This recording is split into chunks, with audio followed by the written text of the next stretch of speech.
3餐自己控制熱量了。一周训練6次，你的训練重量3個月時間提升了多少？柚子味的西瓜，你的訓練重量3個月的時間吃了多少？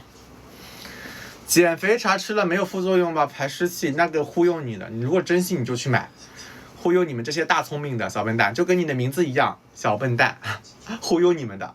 你覺得這東西有效果嗎？你的訓練重量提升了多少？那個綠色食品的豬啊，不是那個柚子味的西瓜，你的訓練重量提升了多少？一邊15公斤，剛開始練的時候是多少？刚開始練的時候多少？大概我看你3個月大概提升了多少重量？大家如果有興趣啊，你們可以考慮找主播定制私人的訓練計劃、飲食計劃，還有指導。剛開始提升了10公斤，我覺得你的重量進步是有的。你現在主要問題是你胸部的肌群可能還比較薄弱，然後你可能做一些推的動作，你沒有動作姿勢不太標準，收益比較低。離心建議你的離心段，也就是你的肌肉的拉伸位被拉伸開的那個階段。多去做點離心，新手動作做好之後，你的感受目的才會提高。體重漲了，體脂也高了，正常沒控制飲食的情況下，你的體重會也跟着你體脂跟着肌肉量一起去漲。為什麼你的胸部沒有什麼形狀呢？因為你的體脂也高了，肌肉被脂肪裹住了，你的胸肌多少肯定是有長的，只是脂肪太高被它蓋住了。主播調整，現在是這樣的，3個月的時間是599雲談。3個月的時間是599，主播會根據你的身高、年齡、體重去給你規劃飲食、訓練還有指導。你的肌肉肯定是有長的，你的3個月，首先從你的訓練重量來說，你的每個部位的重量都提升了10公斤。你的使用重量越重，機械张力越強，肌肉刺激越强，你的相對应的你的肌肉肯定是长的。只是說你現在外表看不到的原因，是因為你的體脂也高了，你的肌肉可能被你的脂肪裹住了一點。還有日常的訓練動作的調整，我建議你在做之前胸部激活一下。如果胸部沒感覺，先去做一個夾胸的動作，在原有的訓練熱身基礎上多去加一個夾胸動作。夾胸動作之後有感受之後再去推，可能感受會更佳。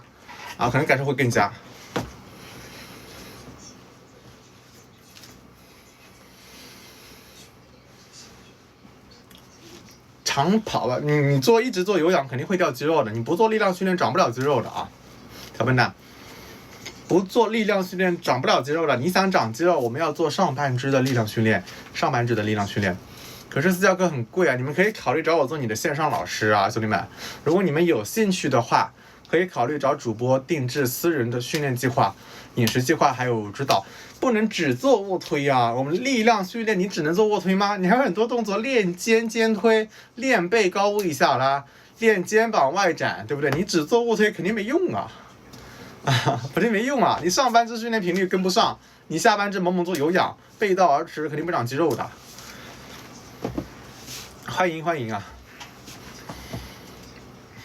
我也不知道你的訓練頻率。小笨蛋，你知道了你的線下教練帶你了，你就好好聽你線下教練的安排吧。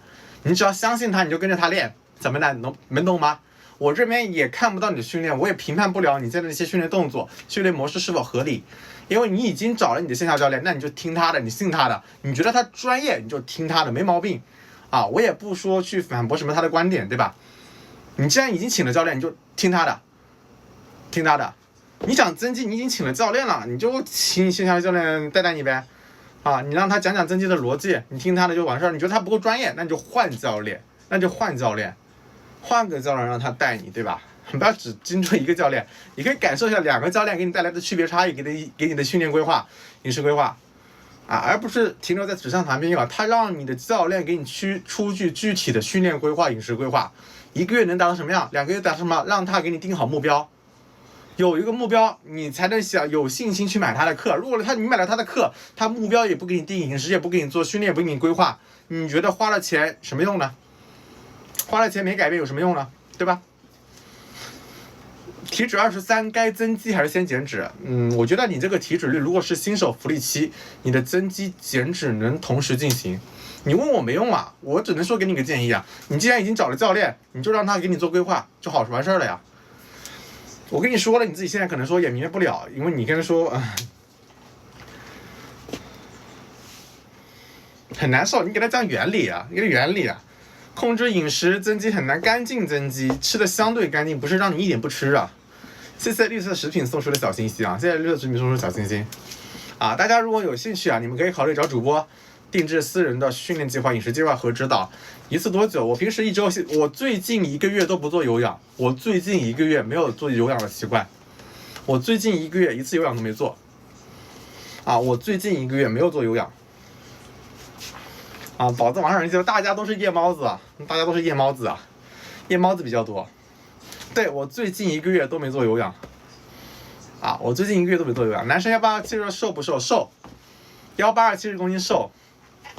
在杭州可以線下嗎？當然可以。如果你是在蕭山濱江區，可以找我做你的線下老師、線下教練。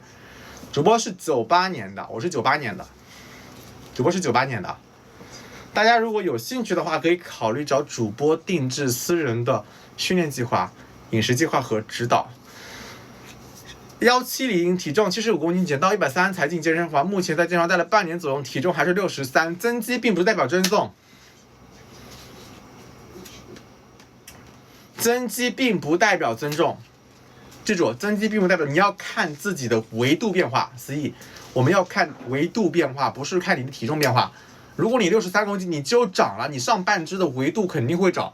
比如說最顯著的臂圍長了1公分、2公分，對不對？那你也是在長肌肉，長了就對了，說明你現在處於什麼階段。所以增肌減脂大概率是在同時進行，這是你新手福利期，好好把握住啊，多去進步。所以我們在增肌期、減脂期的評判標準，不要只關注自己的一個體重，我們要看整體，看腰圍、看臂圍，看你的整體變化。如果你長肌肉了呢，說明體重也會長，但是你的腰圍並沒有長，對不對？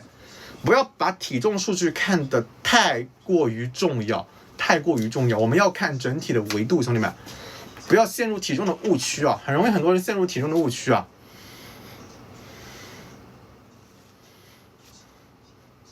手臂感覺越來越細，不長維度是什麼情況？我大概率是你的蛋白質攝入不夠，我感覺你是大概率蛋白質攝入不夠，平時營養素攝入也不夠，熱量攝入不夠，熱量缺口太大，訓練強度嘛，可能在原地踏步。謝謝睡個好覺的關注。怎麼減脂？減脂期的底層邏輯要有熱量缺口，簡單來說就是飲食攝入要小於你的消耗啊，飲食攝入小於你的消耗。我一天吃到2000大卡，我一天產生的消耗是2500大卡。2500減去2000，有個500大卡熱量缺口就能減。有人認為增肌前提是增重才能長力量 ，no 啊！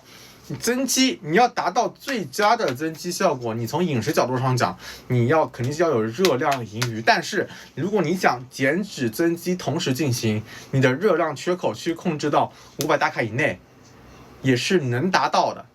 你的訓練量到位。有熱量缺口不一定會掉肌肉，不一定。如果你是新手福利期，你是老手重新開始鍛鍊，熱量缺口控制到500大卡以內，你的增肌和減脂有可能同時進行，這個是有文獻依據的，有文獻論文依據的。當然你們不信主播說的話，你們可以自己翻閱一下網上的一些資料啊，再去找一找，好嗎？啊，並不是主播在胡說亂說，你們可以自己去找一找相關的文獻啊。請問瘦子健身到瓶頸坡了，長不了體重是不是有？請問瘦子健身到現在瓶頸期了，不長體重是不是就不會有變化 ？No， 不是的，我剛剛強調了很多遍，增肌它並不代表你體重長了，你的肌肉就一定長了，不一定說是你體重不變，你的肌肉在不長。你有可能你的肌肉長了，體脂低了，那是不是體重也在原地踏步？對不對？如果你在這個時間段，我們更要去記錄我的一個腰圍、胸圍，還有你的臂圍的一個變化啊。如果這幾個地方有變化、有進步、有提升，那麼你肯定也是在增肌啊，怎麼做到體脂降低？體脂才行啊，兄弟啊！你想要下頜線清晰，體脂低才可以啊，体脂低才行啊。好，大家如果有興趣，你們可以考慮找主播定制私人的訓練計劃、飲食計劃，還有指導。然後主播也先下播了，兄弟們，拜拜。我先下播了，想找主播定制計劃的都可以後台私信我，我也下播了。